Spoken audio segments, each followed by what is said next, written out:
So welcome everyone to yet one more expert talk, this time together with Andreas Blattmann. My name is Carlos Hernandez Vaquero, and the topic of today is Stable Diffusion Latent Generative Modeling for Efficient Visual Synthesis. As always, the call is being recorded at the moment, and we will post it into the YouTube channel.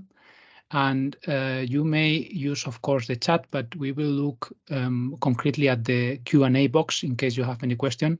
I will try to address them in context to the speaker if possible, or otherwise I will put them at the end.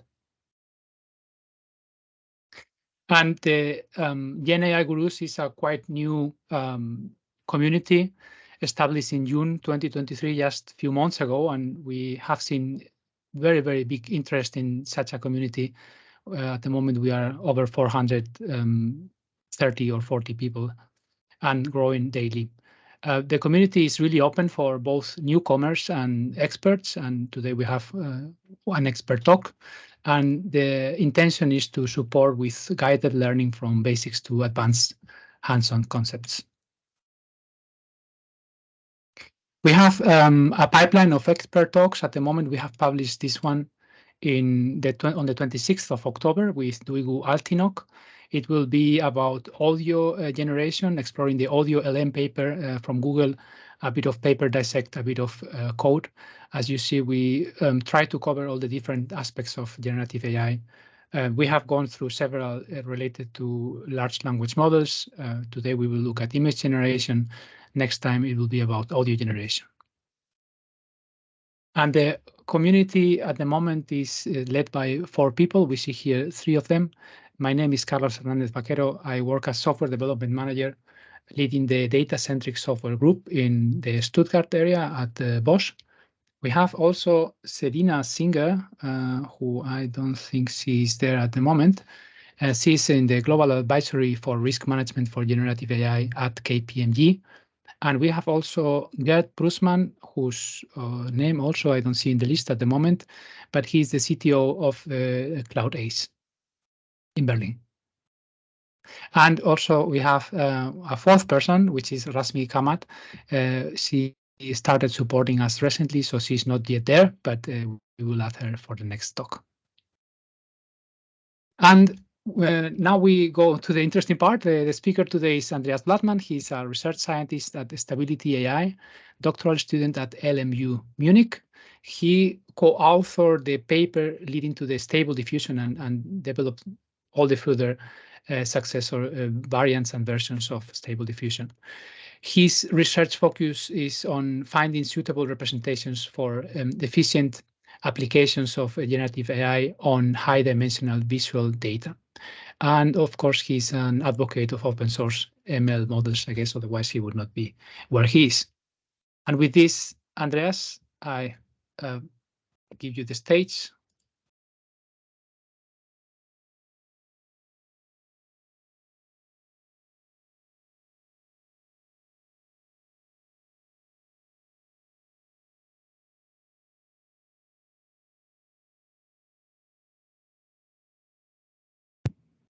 All right, can you see my screen?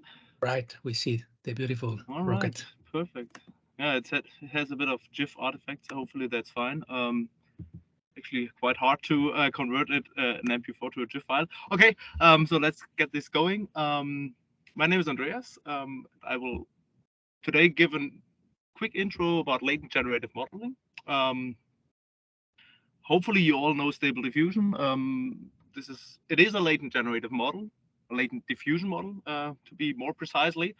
And it is an open source model. It is, I think, we can say that it's the most well-known open source generative image model, which is out there right now. And it's actually really computationally efficient. And what contributes most to this computational efficiency, I will show that later, that it is actually computational efficient. What contributes most to that fact is actually that it is a latent generative model. So yeah, let's maybe start. Hopefully after the talk, you will all know what latent generative models are and why they are cool. Yeah, let's get started. So I also had a quick intro about myself, but I can like more or less skip this because Carlos already said everything about it. So thanks again for the nice intro, Carlos. And since I expect most of you to be more familiar with language models than with diffusion or like with image models in general, I would like to begin this talk with a quick look on language models, and more precisely to just like we will just like have a look at like yesterday's trending models on Hugging Face, like open source models which you can download actually. And we see actually if we just look at this board that most of them are actually language models, mostly based or like built by Mistral AI, which is the team behind Llama, which now made a I think a startup on their own. So if you just like count the models which work in a particular data domain, then we see that we have among the first 24 models, we have actually 16 language models. So 2/3 are language models. And then we have 6 text-to-image models, all based on Stable Diffusion. Just to to say that, 6 language models, and we have 6 text-to-image models, and we have 2 text-to-video models. This is also coming a bit right now. So we see that the vast majority of models is actually language models there. And I think not only on Hugging Face, also in like public media, in social media, on the internet, wherever, these generative language models are much more well known, say, than the image models. And even most vision researchers, as I am one, would agree that like despite we had really nice progress in like especially in the last year on the text to image modeling side, the language modeling side is still a couple of years even ahead of generative image or visual data modeling, say. And yeah, this is actually interesting, I think. And we might ask, okay, why might this be the case? So, and this is a question to you. I don't know if you're familiar with like image models or with language models at all, but just like a short maybe question to the audience. Why do you think, just like following that claim, which I just made, that generative language modeling is a bit ahead of generative vision modeling? What would you think would be like reasons for that? If someone has an idea, you can just like write it in the chat or in the Q&A or something. Otherwise, I will just like share what I think is the reason for it.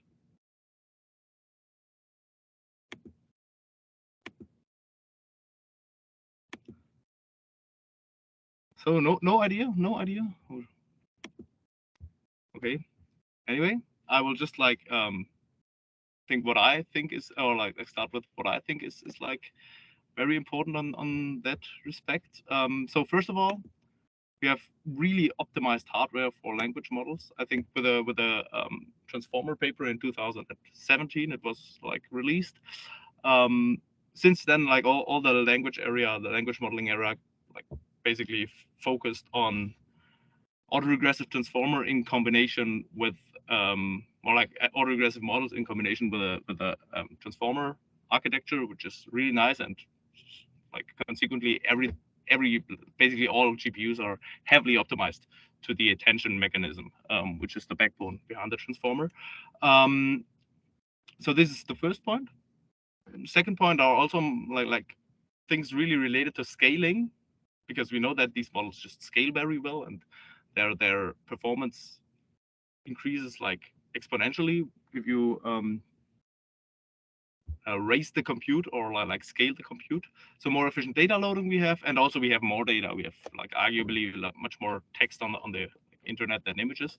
But yeah, so these are maybe the three like main arguments which I also hear often. But actually, it turns out, in my opinion, and this is what I want to focus on, that text or language is just a much more suitable representation to train generative models on. This point, I think, is really highly underestimated, not only about like say commoners, but also about researchers. But actually, this point, like the representation where I train the generative model on, it matters like heavily, or it makes a huge difference. Say, and this is actually one of the main reasons why we designed Stable Diffusion as we did. And the purpose of this talk is more or less to just like introduce you into our concept of latent generative modeling, which is the main effort behind this is like finding a more suitable representation than images, because I can already say that images are not a good representation to train generative models on. Yeah, and it turns out that text is actually a much better representation to train generative models on. All right, so quick agenda. I will first talk about what I just said, why we shouldn't train generative models directly on pixels, but maybe search for another space. This will I will just like use this as a motivation, and it will then lead to like our approach of latent generative modeling, which is yielding an efficient image generation in the latent space of some pre-trained autoencoder. And finally, I will also talk a bit about an ongoing project in our lab about text to video modeling. So this is the next step. We did a lot of text to image. Text to video is what is in its childhood now, say. Okay, so to start off, I have another question, because I made that claim that text is a better suited representation to train generative models on than actually pixel-based or visual data as images or videos. And like, if you just like think about that, I have again some questions to you. So can you come up with any like difference between text and visual data? Like just different properties. Again, like type your guesses into the chat or Q&A or however you like. You have 30 seconds, then I will just again say what I think.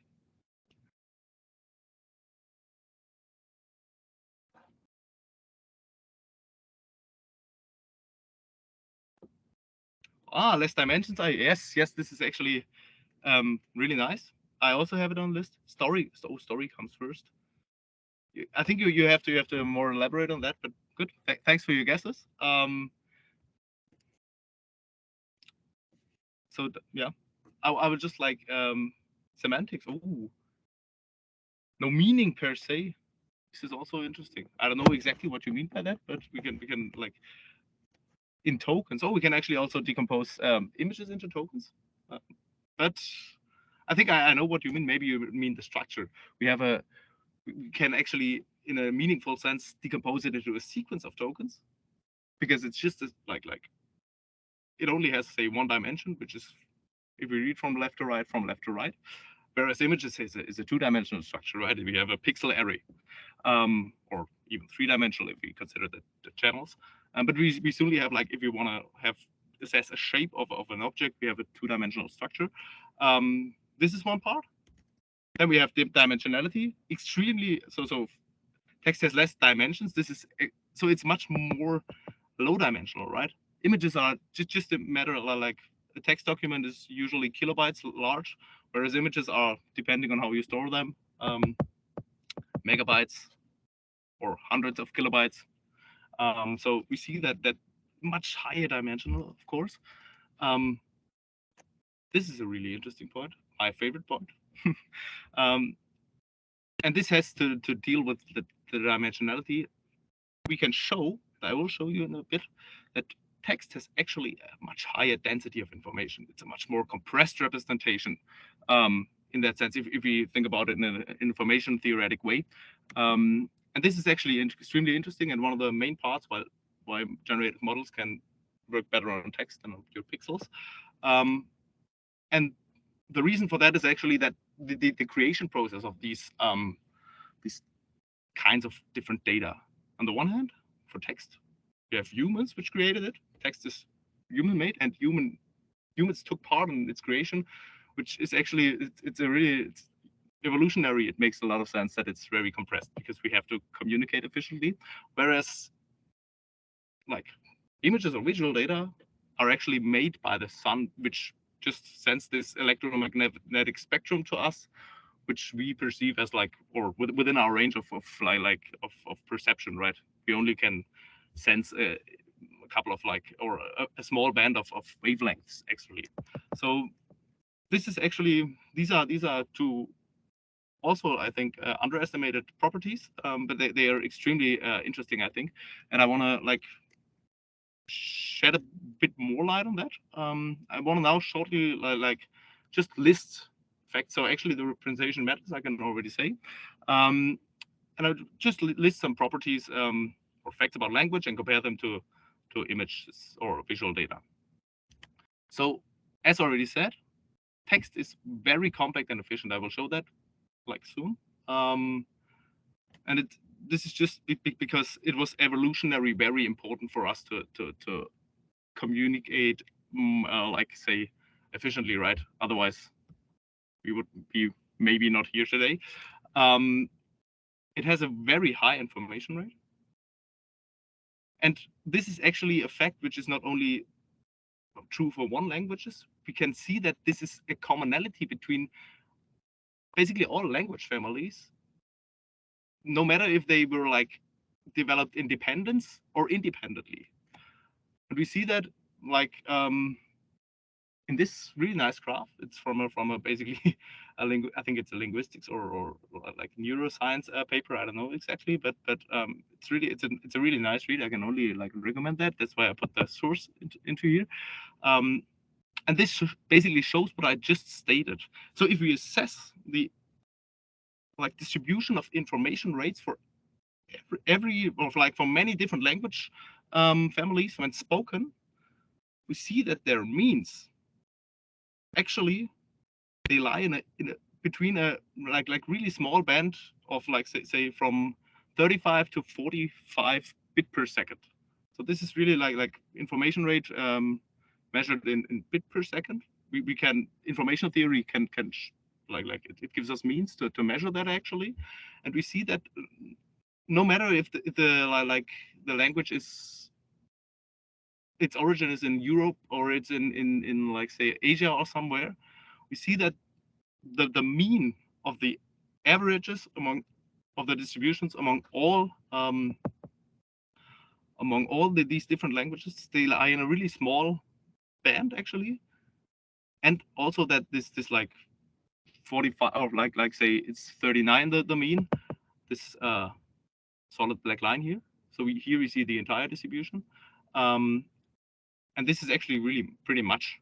So this shows us that, or yeah, this first of all, this cannot be pure coincidence, right? This would be a bit too like yeah, this would be above chance and stuff. So this is really interesting because it's just, I think it shows us that it's really important to, for us it was evolutionary really important to communicate efficiently, and yeah, and it is actually a very efficient representation of information. Very interesting. Good read again. Okay, hopefully you believe me now that text is really efficient representation of information, that we actually communicate very efficiently. Let's now look about look to visual data. There we see actually that we have very much redundancy. So we can maybe think about an image in front of a tree in front of a blue sky, where we have so many pixels which just like have the same color, right? We could like do this much more efficiently, or say a video at 30 FPS. If you just like take maybe just take me, I'm sitting here and telling something, and I'm recorded at 30 FPS. So among the different video frames which are recorded, there's so much redundancy, right? They only vary so few. So this is really like not really efficient, I would say.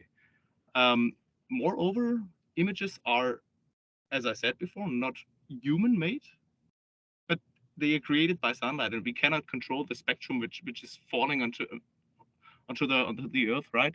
That's why they contain very, very many high frequency details, which lie beyond our perception. We cannot perceive that, but a computer can like measure those also higher frequency details, which we cannot perceive. And that is actually a reason why lossy image and video codecs work. So I've also brought you an example to visualize that. So say we want to we have a PNG image. This has 1.4 megabytes. And now we can see a JPEG image, which has only a tenth of the size, but perceptually it is equivalent. This is really interesting, right? How can that work? And actually, JPEG codec does exactly that. It just defines a maximum boundary and over that I just remove those frequencies. I can measure that by doing a Fourier analysis, and it removes those high frequency details. And by that we can save basically so much space, so much size, and it's actually 10 times smaller. So, but we perceive the exact same, except that when we zoom very, very, very much in, then we see a couple of artifacts, but still, this is actually really interesting. So we see here that we have a 10 times higher density of perceivable information. Yeah, but as mentioned earlier, only because we cannot assess or perceive a difference, others could perceive a difference. And it actually turns out that if we would train a generative model on, say, a PNG image, this would waste so much, or we would basically, the loss, which also optimizes for those high frequency details which we don't perceive, would cause extreme overheads in training. So it would optimize just like these high frequency details also, and we don't want this because in the end it's just we don't perceive it anyway, but we have to put a lot of compute and a lot of training time into it, such that the model also gets those high frequency details right, which we don't even perceive. So this is actually exactly the reason for our latent generative modeling approach. Hopefully you believe me now that images are not quite good representation to model on because of these high frequency details, because they are high dimensional, as I said. And latent generative modeling basically solves all these problems by a really, really simple trick, which I will now introduce. Now it gets a bit technical. I hope that's okay. So the main idea behind latent generative modeling is to move this generative modeling process. So whenever we train the generative model, the backbone, into a more suitable space. So not the pixel space, which is redundant and high dimensional, and we don't want to train on this. But we use the latent space of an autoencoder. So this is visualized here. Hopefully you see my cursor. And we optimize this latent space for perceptual quality. This means that our autoencoder maps input images to a low dimensional representation, so the latent space of that autoencoder, from which data input can be ideally be reconstructed without any loss of perceptual quality. This is our goal. And we can actually achieve this, as I will show in a bit. And so the latent representation itself, this is visualized here. It's much lower dimensional than the input image. And it can be either discrete, then we could actually, regarding to the question, then we could tokenize it actually. We can transform it by doing a vector quantization. We can transform it to a discrete representation. Or it can also be continuous. In the first case, we're just applying a slight vector quantization. In the second case, in the continuous case, a slight KL regularization. This is important to get the space a little bit more well-shaped for the downstream generative model training. So the space can be both discrete and continuous, but the important bit is actually here on the bottom left.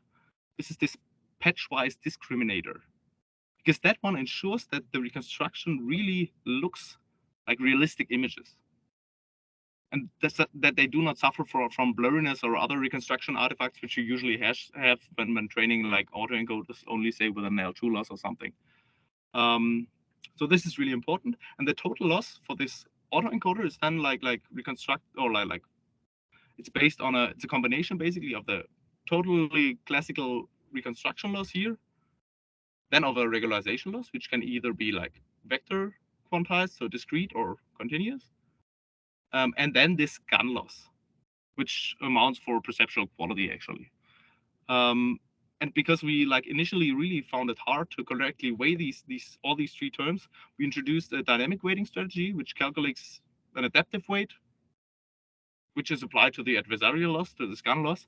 And this adaptive weight is simply the gradient of the reconstruction loss with respect to the last layer of the decoder divided by the gradient of the adversarial loss. Yeah, so this means that the contribution of the adversarial loss is decreased as soon as the gradient of the scan loss is larger than the one of the reconstruction loss. And like this, we can get a nice balance, say. So this is like the technical part.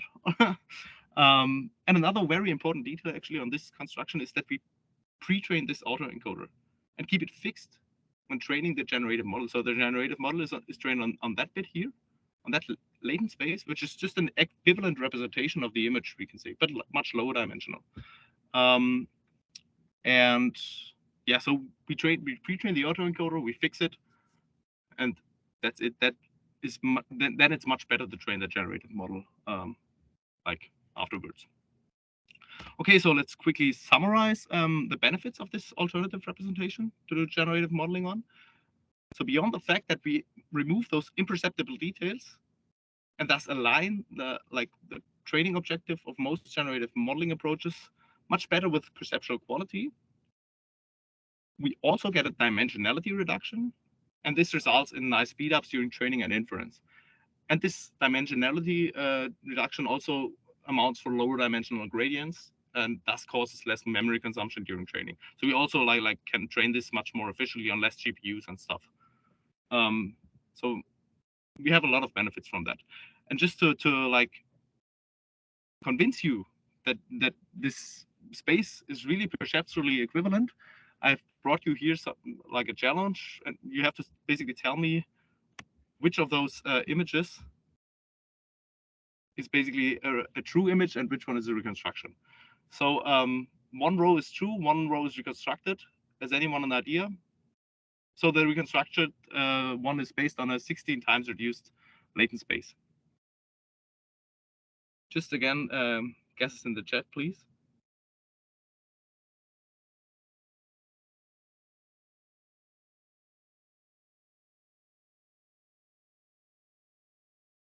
Two is what?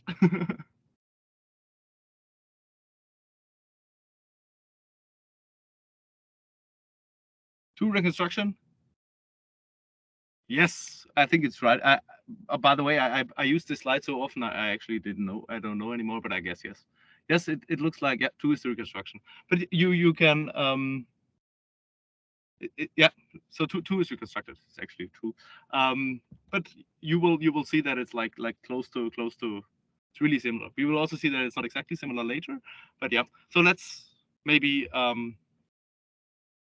I think it is a random guess, and I wanted to interrupt. There is one question just before, when you were saying low dimension for images, how low is it typical? So if we have a 256 times 256 image, the latent representation where say Stable Diffusion is trained on, and the base model was trained on 256 times 256 images, then we have a 32 times 32 latent space. So it's 8 times downsampled, which means that it's like 64 times low dimensional, right? Still high dimensional if you like, and it also has, so it's actually not as easy to get we have to consider a couple of other channels also, but the spatial resolution is on each edge 8 times reduced. Does that answer the question? I think so. I mean, if there is a follow-up, okay, yeah, good. It's perfect. in the chat. All right. So yeah, this is how we can actually efficiently train generative models of visual data. Okay, nice. So this is actually everything which is or like the main bit in latent generative modeling. It's really easy. Just pre-train an autoencoder, which is one of the most simple, I think, neural networks. Everyone knows it, and we can basically then just train a really nice generative model in the image space. So I don't know if you're into diffusion models. I think I have to skip this in the interest of time also. But yeah, maybe I'll quickly try it. So diffusion models are a kind of generative modeling approach where you and yeah, they actually have a really high level explanation is really simple. So during training, this is what I'm showing you. We actually gradually destroy data and transform it to noise by iteratively applying small amounts of Gaussian noise to every image which we're training on, right? We can actually choose this perturbation process such that in the end, this is visualized here, the right bit of the upper part, that in the end we reach a stationary distribution. And this is the standard normal in the standard diffusion modeling case. Could also be potentially another distribution. So this means that we arrive at a normally distributed sample, no matter at which image we started. This means what I mean with stationary distribution. And the diffusion model actually learns to invert that process from noise to data from every intermediate step. So from every of those intermediate steps here. And yeah, so in every training step, we actually sample a specific amount of noise, which we add to the training example, and then we train the diffusion model to remove that amount of noise, such that we arrive at a clean image again. During inference, we just like iteratively apply that process, and then we can approximate this reverse stochastic process, which is shown here, and we arrive from noise to images. There's a question in the chat. I think you already answered that, but just in case, what is the input here? I guess for the it's just noise for the diffusion model. It's just noisy images or pure random noise. So like just or in our case, it's a latent representation of images. So whenever I will speak of images, like in the next part of the talk, I will mean actually latent representations of images, because this is actually just another representation of an image. Okay. All right. Cool. All right. So let's continue. See. All right. So I think in the interest of time, I really have to skip that slide now. This is just like the standard backbone for latent diffusion models, but I think it's a bit too technical at this point. Maybe we can shed some light more later on that. So, or you can read our paper, but it's not too important at this place. So I just skip that. But what I want to show you is actually that latent diffusion models are efficient. So I already said that this space has a reduced dimensionality. And this actually has benefits. I already said that during training as well as during inference. So let's first focus on training. This is just a comparison of training times and conversion speeds of different latent, also generative models trained in different latent spaces. The models are the exactly same model. The compute budget is fixed. Everything is fixed. We just vary the latent space. And then the numerical value here after LDM, which stands for latent diffusion model, is basically the downsampling factor, which we apply to every edge. So here it's like LDM1 would be a pixel space model. LDM2 would be 2 times downsampling with in the autoencoder, both in the encoder and 2 times upsampling in the decoder again. This would be like 4 times, 8 times, and so forth. So yeah, we see actually that for downsampling factors in between 4 and 16, we have a really nice, say, sweet spot where the models can reach really good performance. So this is FID. This is a measure of perceptual quality, a deep feature metric. So this measures just like perceptual quality of images. We can measure that actually up to a certain degree, and lower is better in this case. So we see that these 3 models, which have a latent space of 4, 8, and 16 times spatial downsampling, these perform much better. They converge faster, and also they reach a better optimum than the related other models. And interestingly, this is this is like related to what I said before. LDM1 is a pixel-based model, and here we see that this huge gap basically shows us how bad suited the pixel space is actually for training diffuse or generative models, right? So we have these speed ups during training, better convergence, and we reach a better optimum also. And also during sampling, we have a lot of benefits. So here we compare just Stable Diffusion to this was still Stable Diffusion 1.5. So it's a bit older, but these were like a couple of state-of-the-art models back then. And we see actually that, again, if we measure FID, which is this perceptual quality measure, we see that we are actually on par with most other state-of-the-art, say, autoregressive models, which is another kind of generative modeling approach, or diffusion models. Imagine is also like the Google diffusion model, pixel diffusion model, actually. So we are like much faster, but we are in terms of performance mainly on par. So this is like tiny performances in FID, and I think in the end, FID is only up to a certain degree, like a good measure, I would say. And if we see similarly fast architectures, which are here based on GANs, we see that they are like much worse in terms of perceptual quality. So we have a really nice sweet spot by just doing that simple trick of modeling or generative modeling in the latent space. So yeah, this is just like to give a bit of evidence that latent diffusion modeling is actually really efficient. And as I said earlier, Stable Diffusion is actually a latent diffusion model, which we just trained conditioned on text inputs. So it's a text to image model. And we scaled it compared to like all the smaller experiments we made for the paper. So this is a like diffusion models also profit of scaling, similar to autoregressive language models, say. And I just want to show you a couple of nice like generations which you can achieve by using these models. So these were the early versions which were released like last year in August.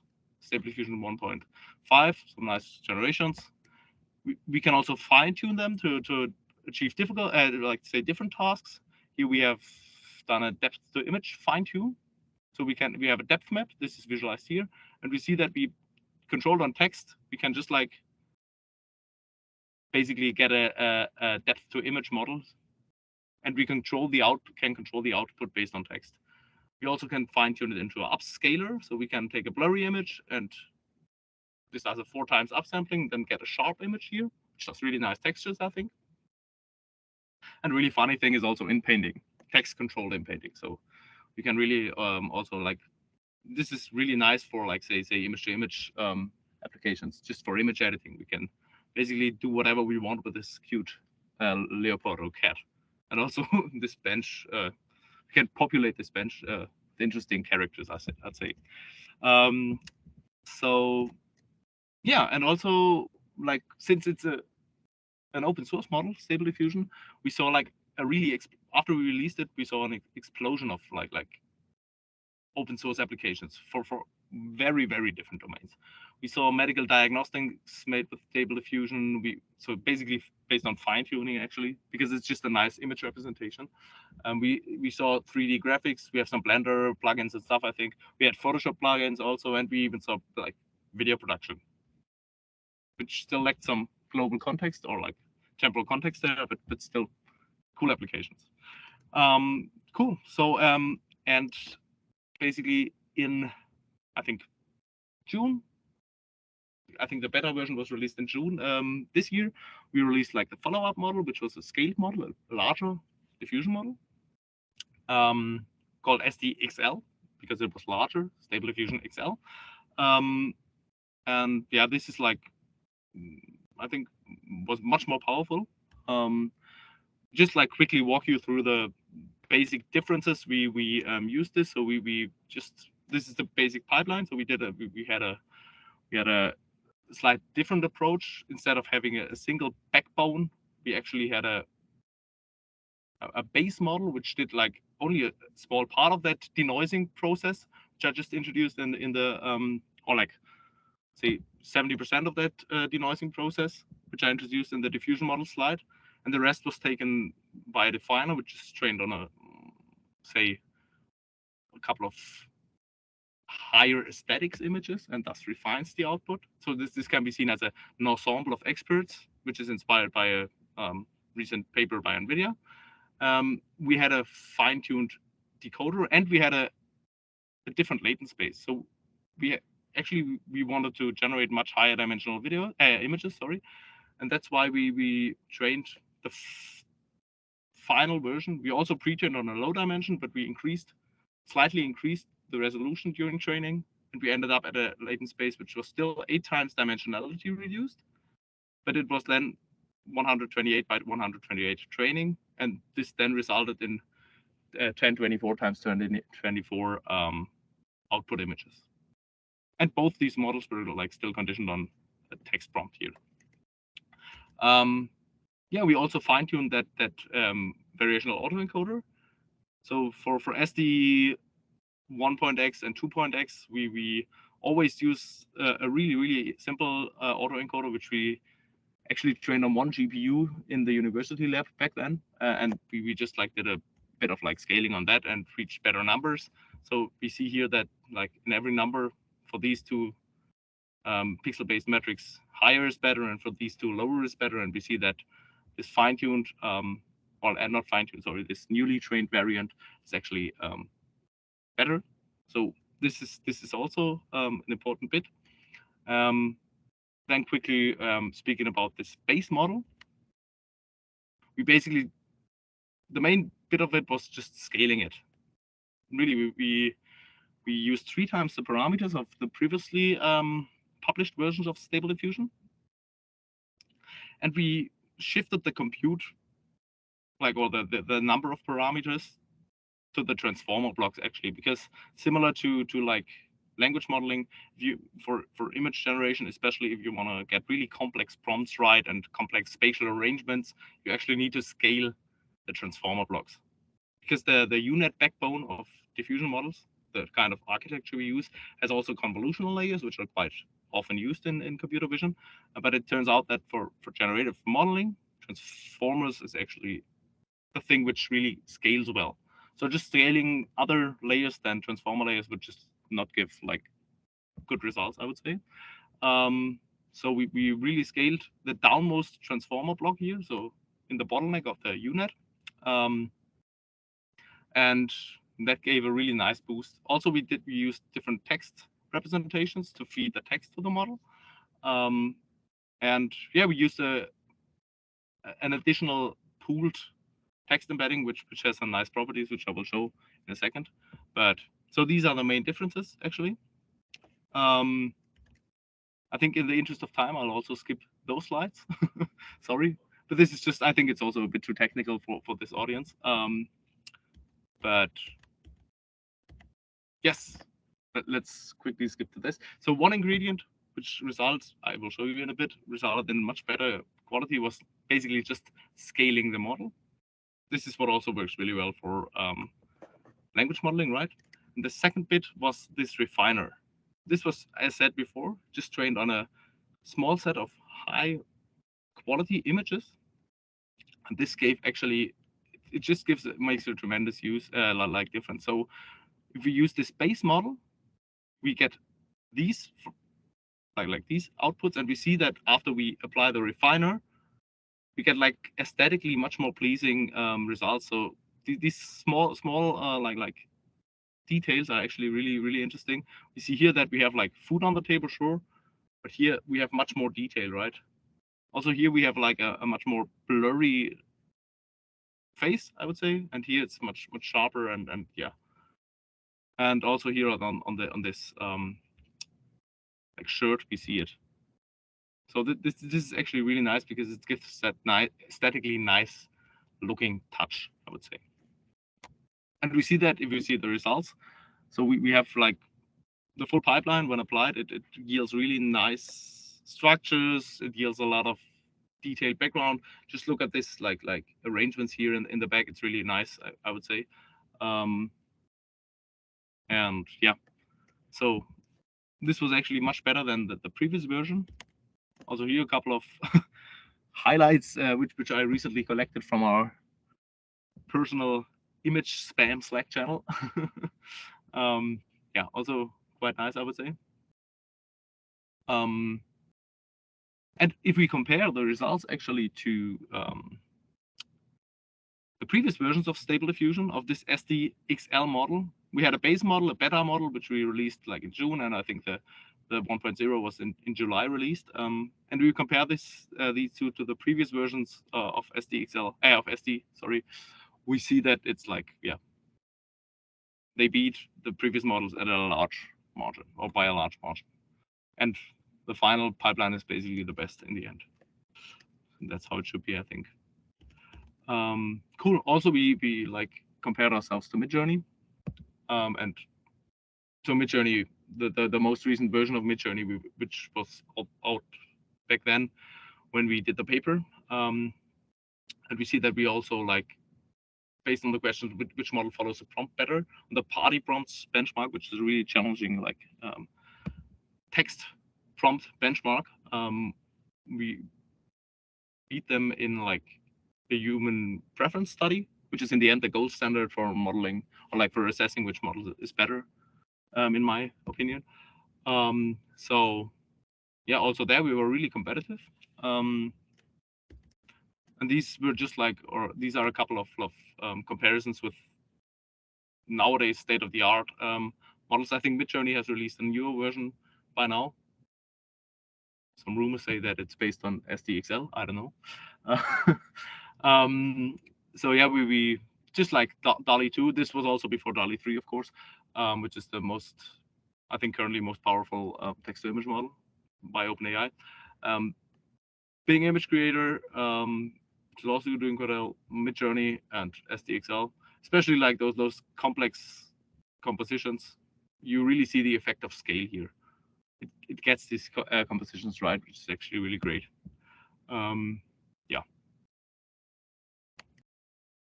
And because it was open sourced, we also like saw a lot of progress. We actually ourselves released a ControlNet version, which can also do like similar to what I showed for the earlier versions of Stable Diffusion, which can do some depth to image here, which is quite nice, I would say, or like edge maps to image. So ControlNet is basically a variant how to tune the text-to-image model, or turn a text-to-image model into a, like, say, multimodal model which accepts multimodal inputs. So not only text, but also some other modality, as edge maps or depth maps. ControlNet, we could also like finally get the spelling right, which was always for Stable Diffusion earlier versions a really difficult thing. So spelling is also really good for this model, I would say. And also, we've actually found a very nice way to get, in a zero-shot manner, get a model to accept multimodal inputs out of SDXL, which we call Revision XL. It's also in the updated version of the paper, which we will like release in a couple weeks, I would say. And we replaced a certain clip text embedding with the corresponding clip image embeddings. Clip is a multimodal model for those who don't know it. And we can, based on that, we can input an exemplar image and a text prompt, which describes like also the output, and we get this nice mixture of it. So it basically takes the concept, which is visible here in the input image, and adds the properties described by the text prompt. Here we can turn this line drawing. It takes the concept of a line drawing and transforms it into an elephant. And this the downmost example is like, or the bottommost is the most interesting one, because it even takes this abstract concept of an image grid, because otherwise we have no shared information in between those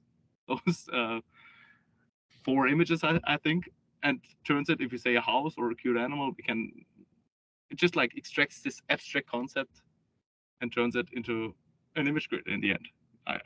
That was really just a debug output, but I found it so interesting. I just had to put it in here. So yeah, this was about SDXL, and then now to end this talk, I will just like quickly give a short intro about what we're currently doing and about what is soon to come from our lab. And that is latent generative text-to-video modeling. So also for this, we want to represent videos, like say, efficiently. And thus again, we choose to model videos in the latent space of an autoencoder. And importantly, we also want to make use of pre-trained text-to-image models, because it's so hard to get this right spatial understanding in a model. It would be really wasteful to just like train a video model from scratch. That's why we start from a pre-trained text-to-image model and only train fine-tune temporal layers into that model, basically. So we keep the architecture fixed, but only insert after every, say, transformer layer or convolutional layer, we add a temporal transformer layer or a temporal convolutional layer.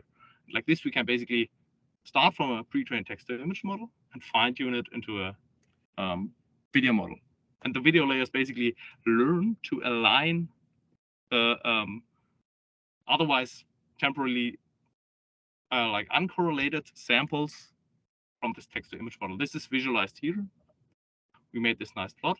So before we train the temporal layers, this is what is visualized here. We see that the denoising process for every element in the batch, this is the batch axis here, is unaligned. We see that again now. So we denoise, it's unaligned. Then we train the temporal layers, and afterwards we see, just follow that line. We see this line is in the end in the same mode, and we get temporally aligned images. And this is what we want. So the temporal layers learn to steer the spatial layers such that they, in the end, generate temporally consistent videos, actually. Yeah, this is the basic concept, very high level, but I think this is enough. Here a bit about the design which we use. So we want to get we wanted to get a really high spatial and temporal resolution, so high-dimensional videos at a high FPS. And that is why we subdivide the task and start with only generating really coarse frames at, say, 2 to 4 FPS, still in the latent space. So this is, again, all in the latent space modeled, right? And this actually is the model which does the text to video. So we, again, condition that model on text prompts and get a, like, based on a text prompt, a sequence of frames at really coarse FPS. Then we apply a temporal interpolation model, which in between every 2 consecutive frames infills 3 frames. And we apply this again. Then we even reach a higher FPS. So then we have a really nice high FPS video, and then we decode back to pixel space. Then we arrive at pixel space. And since we want to get really, really high resolution videos, we after that apply a temporal video upsampler, say. So it's like it's not only upsampling the models in a spatial way, it also has a temporal context window to, like, while upsampling, ensure temporal consistency between the different frames. And this in the end gives really nice videos. But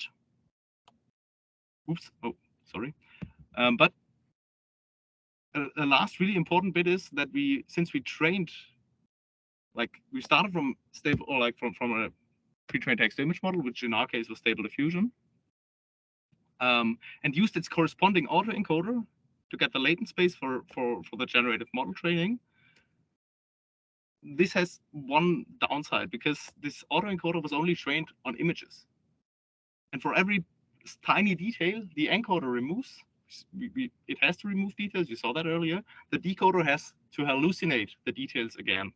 But if we train that only on images, then these details are actually not spatially aligned, temporally aligned. So for every kind of, if you consider one video sequence here, for every frame in this video sequence, another bit is missing. And the decoder does not pay attention to temporal consistency, so he hallucinates slightly similar details for the missing bits when reconstructing the images. And this amounts, or like results in a kind of flickering, which you see here. And that's why we fine-tuned also so I'll show that in a bit in more detail, but that's why we fine-tuned also temporal layers into the decoder, actually. So in this part, that we had to keep fixed to be able to use the pre-trained latent text-to-image model. But that one, we really we wanted to fine-tune to get this flickering out. The flickering is better visible here. So this is just look at maybe this part here. This flickers heavily. This still flickers a bit, but much better. And this flickering is basically some artifacts because of the GIF conversion I had to do. So I think it's clearly visible if you look at this part here, or this part here, that it's really doing a nice trick. So also fine-tuning spatial layers into that previous image decoder.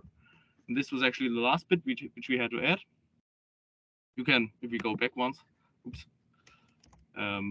We also see that in terms of, like, again, FID, or the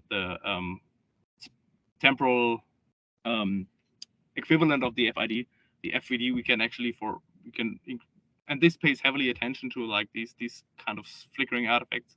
We see that FID gets slightly worse because it's the image-only metric, but the FVD, which is again paying attention to temporal consistency, it's like 10 times lower, which is really crazy. So yeah, and here are a couple of nice video results with which I want to end. It's actually, yeah, I think this is interesting because the model also has a really nice sense of 3D. If we see these rotations and stuff, again, we have these a bit of artifacts because of the GIF conversion. Otherwise, this slide would actually not work.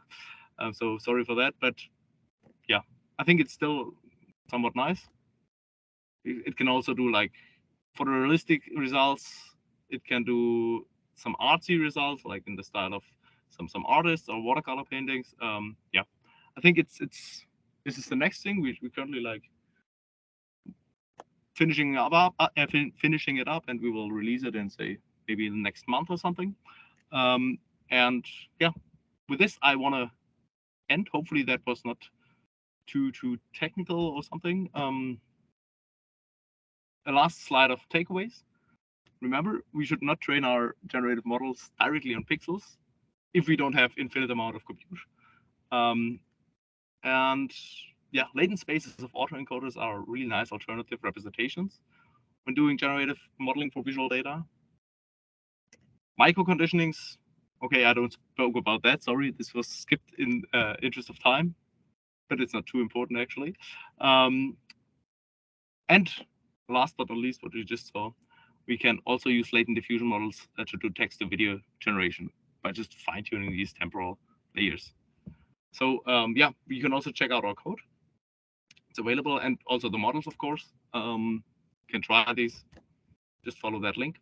And with that, I want to say thank you, and I'm open for any kind of questions. Thanks. Yeah, well, Andreas, really, really cool. I see quite some, that's cool, very cool, kind of kudos, and also people excited to start using that. There is, if you still have a few minutes, we are already out of time, but if you still have a few minutes, Andreas, we have a couple of questions. Yep, sure. There was one we missed before in the chat about the patch discriminator. What is it doing? I think one of the first diagrams you have shown of the complete neural network architecture. Let me go back. Yes, I will just like. Let me search it. Where is it? There we go. Okay. So what is the exact questions? Let me search in the chat. But what's the patch discriminator? So it's basically another, like, generative, or not generative, sorry. It's another neural network which basically takes both reconstructed and the real image, and it's trained to, like, differentiate the real from the fake image. And the autoencoder is basically trained to fool this discriminator. This is like what you usually use when training GANs, generative adversarial networks. So you train these two networks against each other, and if you balance it in the more or less correct way, you reach a nice equilibrium where, like, the discriminator cannot differentiate these. So it's like slightly improving, getting better and better and better in differentiating these two, but also the autoencoder, or in as we term it in terms of GANs, like the generator is getting better and better and better and better. And in the end, it will just like output images which are indistinguishable from like real images. And the discriminator, no matter how good it will be, like this classifier, which will just like tell real from fake images, no matter how good it will be, it will just like have a more or less random guess. So you can reach that equilibrium. It's quite difficult to like get, but that's also part of why we introduced this fancy weighting scheme here, which is really important. So it's a bit tends to be a bit unstable during training, but once you reach it, and we like with this weighting, we reach a really like say stable setting for training, then it's really good because it just like optimizes for those high frequency details which are usually missing if you train normal autoencoder models. But yeah, so the discriminator is basically another neural network which is trained to tell real from fake images. And on the other hand, the autoencoder is trained to fool the discriminator. A follow-up related to GANs. In GANs, we have the generator, and the latent space is the input to the generator, right? And there is the topic of disentanglement to control the output. Does it play a role here? No. It's also not a GAN. It's not a GAN, because a GAN is actually a generative model. This is only an autoencoder. We cannot generate images from, say, some parameterized distribution or like parametric distribution. We cannot do that. We always have to input like an input image, but this loss we can apply it to train the model, and it actually gets it has some nice sense of like local locally optimizing for high frequency details, or like for nice textures and stuff. And this is actually what we want to have, because it's not present in this latent space, which removes the high frequency details, but the reconstruction should still obtain those, right? So it's just like it's not a GAN. It's also nothing generative in it, but it's just like a nice, say, heuristic which we can add to get what we actually want. And this is reconstructions which are nearly indistinguishable from the original images. All right.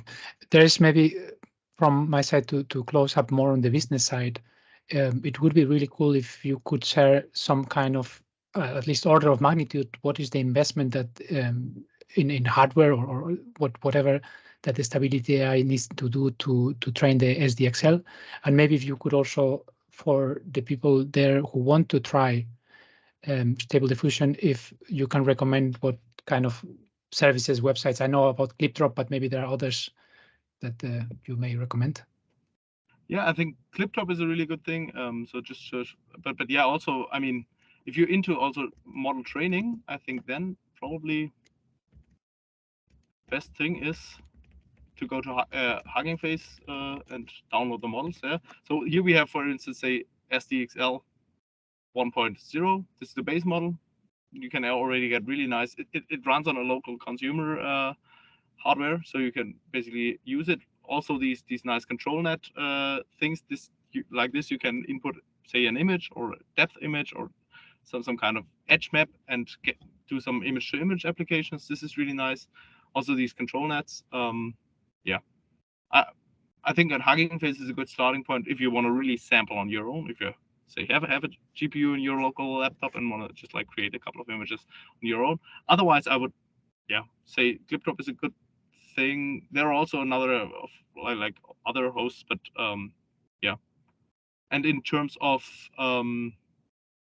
compute, I fear I cannot say too much. I don't know if I can say as much. I did not ask if I was like allowed to say that, so sorry. But yeah, you cannot train that model like on the local hardware. You need a good cluster of like, it's more computationally efficient than like, say, pixel space diffusion models, but you still need, for the pre-training, at least say 2 nodes of A100s. But that can be done, the pre-training. Fine-tuning is a bit, requires maybe a bit more because we always increase the resolution. But if you have like 2 nodes of say 80 gigabytes A100 GPUs, you can actually do a pre-training of these models, and you need 2 weeks of time maybe. All right, Andreas, I think we need to close for today. It was a really, really good presentation. I would just take the last few minutes to close. Well, there was one last question in the chat. Now it says, can we expect a citizen-friendly local instance of SD? Let me say the citizen-friendly. Not sure what citizen means. What is a citizen-friendly? Yeah.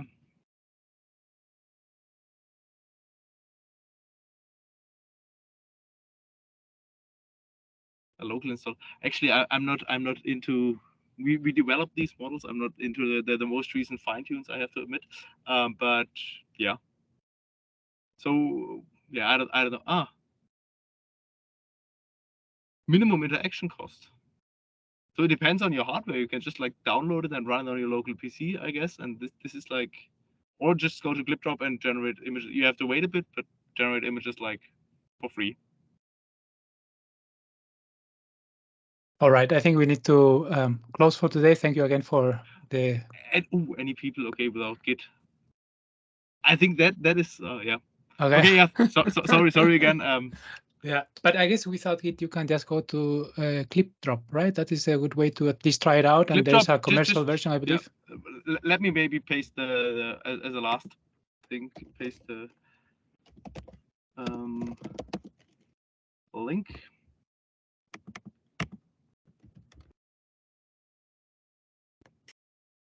So where are we? Let me search.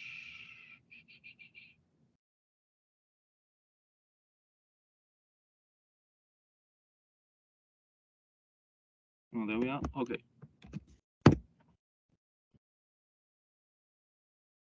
So okay, this is a nice thing to end, I think. Cool.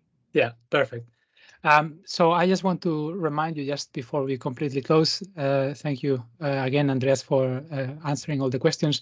In the next 2 weeks, we have the next expert talk from Duigo Altinok about exploring audio LM, a bit of paper dissect, a bit of code. So please join us in the next one.